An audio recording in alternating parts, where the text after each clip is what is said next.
วันนี้พามาชม Kawasaki Ninja 400 นะครับอีกหนึ่งรุ่นที่ไม่ต้องทำใบขับขี่บิ๊กไบค์นะครับเพราะมี400ซีซีจริงๆมัน399กว่า398 399ไม่ถึง400นะครับคันนี้ของแต่งเยอะพอประมาณและดูสเต็ปนะครับผมว่ากำลังสวยนะเห็นท่อไหมโยชิมุระนะครับโชคหลังโอลินซับแทงนะครับกับราคา 169,000 บาทอันนี้ราคาหน้าร้านยังไม่มีส่วนลดพิเศษหรือโปรโมชั่นนะครับ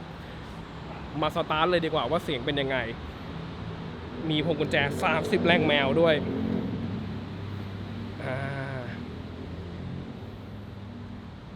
กรึบเสียงนุ่มนะครับอันนี้ก็2สูบเรียง400ซีซีนะครับคันนี้เลขไมล์อยู่ที่ 8,500 นะครับรถปี 2018 สีเดิมๆทั้งคันนะครับดูท่อถือว่านุ่มนะ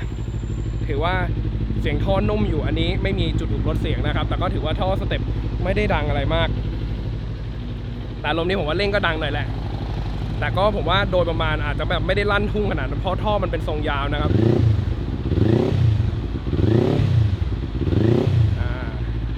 เดี๋ยวรออุณหภูมิน้ำหล่อเย็นมันร้อนกว่านี้หน่อยเดี๋ยวเร่งรอบสูงกว่านี้นะครับนี่มาดูไฟหน้าหน่อยหน้าก็เป็นดีไซน์ของ Kawasaki เดี๋ยวนี้ยุคใหม่นะครับ Ninja 400 ZX6 อะไรก็ตามหน้าตาอย่างนี้หมดเลยแต่ก็โอเคใช้คำว่าต้องเห็นรถบ่อยๆมันจะมีความต่างที่ต่างนะ ZX6 ก็จะเป็นอีกอารมณ์นึงเนี่ยอันนี้ Ninja 400 นะครับ ZX6 ไกลๆก็จะอยู่ตำแหน่งนู้นคือถ้าจอดข้างกันมันไม่เหมือนนะมันไม่เหมือนแทบจะเรียกว่าเหมือนท่านั่งอะไรไม่เหมือนหมดแต่ก็ใช้คำว่าผมว่าด้วยสีแหละสีกับสติ๊กเกอร์หรืออะไรอย่างเฉดสีมันมีความทำให้รู้สึกดูแล้วมันเหมือนนะครับแต่จริงยังไงก็ไม่เหมือนซึ่งในตัว Ninja 400 เนี่ยมันจะไม่เหมือน ZX6 ตรงท่านั่งที่หลักๆบางคนบอกเหมือนกันแต่ถามว่าถ้าลองมาคอมโอเคนอกจากกำลังของเครื่องยนต์สไตล์ของเครื่องยนต์ Ninja 400 ผมว่ามันยังเป็นฟิลแบบยังไม่แบบรับพิฆาตจ๋ายังออกเป็นแนวแบบวิ่งบนท้องถนนนะครับก็คือสังเกตที่แฮนด์เป็นแฮนด์จับโชคก็จริงแต่ถ้า ZX6 จะเป็นแฮนด์จับโชคแบบจับใต้ล่างแผงคอนะครับมันจะเหมาะกว่านี้แต่เนี้ยก็คือยังเป็นแฮนด์สไตล์สแตนเขาเรียกว่าแฮนด์สปอร์ตทัวริงนะครับที่แฮนด์จับโชคมันจะยกสูงขึ้นมา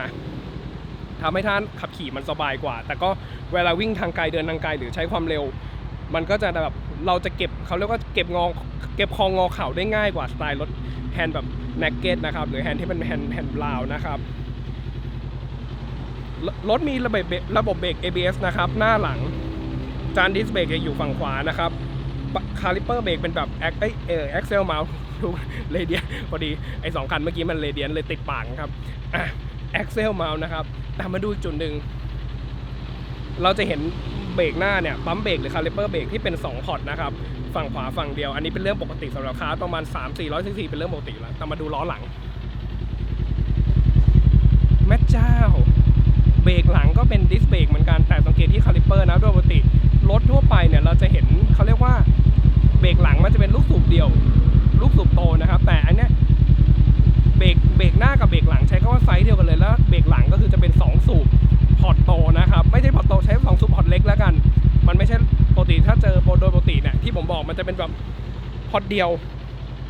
วใหญ่ๆนะครับก็คือเหมือนด้านหน้าเลยนะอันนี้ไม่ด้านหน้าก็ไม่ได้4นะครับหน้าจะเป็น2เหมือนกันอันนี้ตัวท้ายมันก็จะดูหล่อนะเพราะว่าไม่เอาเบาะออกนะครับใส่ตัวในส่วนตูดแบบตูดสปอร์ตไปเขาเรียกว่าตูดมดนะครับเรียกกันง่ายๆเบิ้ลในฝั่งอีกทีนึงไม่ดังนะผมว่าสเต็ปแบบถือว่าพอมีเสียงสไตล์คาแรคเตอร์ของรถ2สูบนะครับแต่ไม่ได้ดังลั่นมากปกติที่เจอจะลั่นกว่านี้แต่คันนี้ก็ผมว่าของแต่งไม่ได้เยอะแหละแต่ใช้ว่าของแต่งดูมีสไตล์นะท่อโยชิแล้วก็โชคหลังโอรินแล้วมีกันล้มด้วยกันล้มนะครับแล้วก็มือเบรกมือคลัชสีแดงนะคลัชโอเควันนี้เรื่องราวโดยมานะครับพามาชมกับ Kawasaki Ninja 400 ตามคำเรียกร้องวันนี้เดี๋ยวก่อนไปคอมให้ดูหน่อยว่าสูง168 เซนติเมตรขาจะอยู่ประมาณไหนนะครับหลายคนถามเข้ามา